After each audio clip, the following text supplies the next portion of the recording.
Hello बच्चों, let's read the question. The question says at what height above the earth's surface is the energy required to lift a satellite to that height equal to the kinetic energy required for the satellite to be in orbit at that height.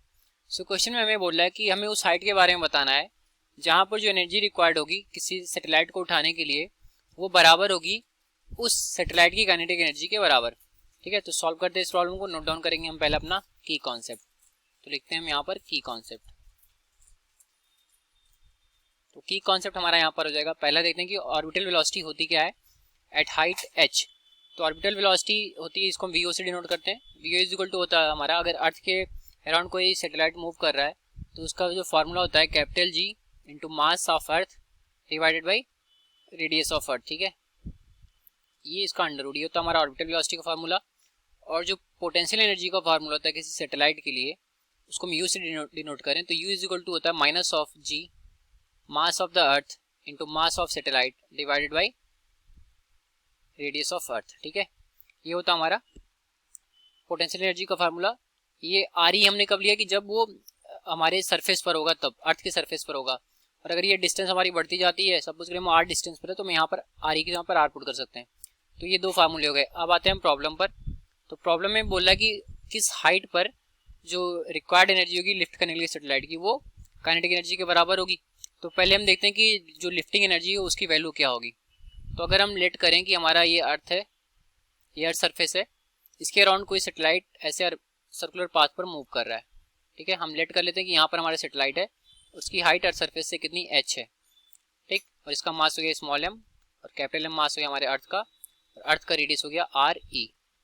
ठीक है, तो इस case में जो इसकी potential energy होगी वो क्या हो जाएगी वो देखेंगे हम. तो पहले हम निकाल लेते हैं चेंज इन पोटेंशियल एनर्जी निकालेंगे. तो चेंज इन पोटेंशियल एनर्जी जो हो जाएगा, क्या होता है हमारा final energy minus initial energy. तो फाइनली हमारा ये h हाइट पर होगा और इनिशियली हमारा इसके सरफेस पर होगा. तो फाइनल एनर्जी हमारी जो होगी minus g mass of the earth into mass of satellite divided by surface, ये हमारे h हाइट पर है तो ये हो जाएगा आर ई प्लस एच. और माइनस करेंगे यहाँ पर तो ये हो जाएगा minus into minus of G M M divided by R E. ठीक है, ये हमारी इनिशियल एनर्जी होगी, इनिशियल पोटेंशियल एनर्जी होगी सैटेलाइट की. तो अब इन दोनों को हम सॉल्व करेंगे तो यहाँ से जी एम एम हम ले सकते हैं कॉमन. ठीक है, और इसको लिख सकते हैं 1 बाई आर ई, क्योंकि ये प्लस हो जाएगा. तो 1 by R E minus of 1 by R E plus H. ये होगी हमारी क्या change in potential energy for the satellite. ठीक, ये हो गया हमारा डेल्टा यू. अब हमें निकालना है उसकी काइनेटिक एनर्जी. तो ये जो एनर्जी निकल करके आ रही है अभी इक्वेशन 1 में, ये हमारी लिफ्टिंग एनर्जी होगी. सेकंड केस में आएंगे जिसमें हमें काइनेटिक एनर्जी के बारे में बताना है. तो काइनेटिक एनर्जी जो हो जाएगा वो होता है हमारा half M V square. V हमारे यहाँ ऑर्बिटल वेलोसिटी होगा, तो 1/2 mass of satellite that is small M into V square.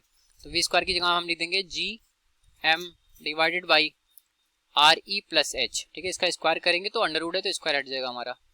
ये आ गया हमारा काइनेटिक एनर्जी. ये क्वेश्चन नंबर 2 आ गई. तो अब बोल रहा कि किस हाइट पर जो ये एनर्जी होगी ये हमारी इक्वल होगी. तो अगर हम h हाइट पर इक्वल ले लें, देयरफॉर इक्वल होने के लिए क्या होगा, दोनों इक्वेशंस को बराबर होनी चाहिए.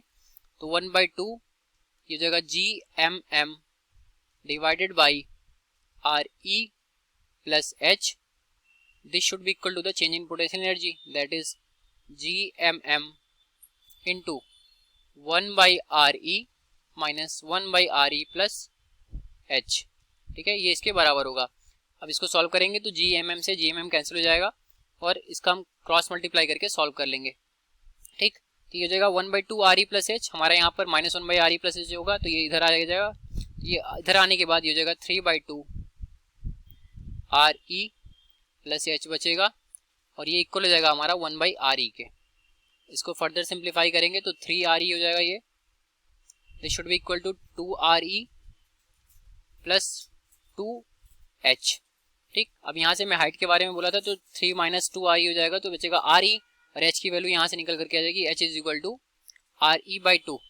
मतलब जो रेडियस ऑफ अर्थ होगा उसके हाफ डिस्टेंस पर जब हम जाएंगे तो जो हमारा एनर्जी होगी रिक्वायर्ड, लिफ्टिंग एनर्जी और काइनेटिक एनर्जी, ये दोनों बराबर हो जाएंगी. तो इस क्वेश्चन में हमें यही बोला था कि कितने डिस्टेंस पर होगा, तो वो डिस्टेंस कितनी होगी हमारी h is equal to R E by 2.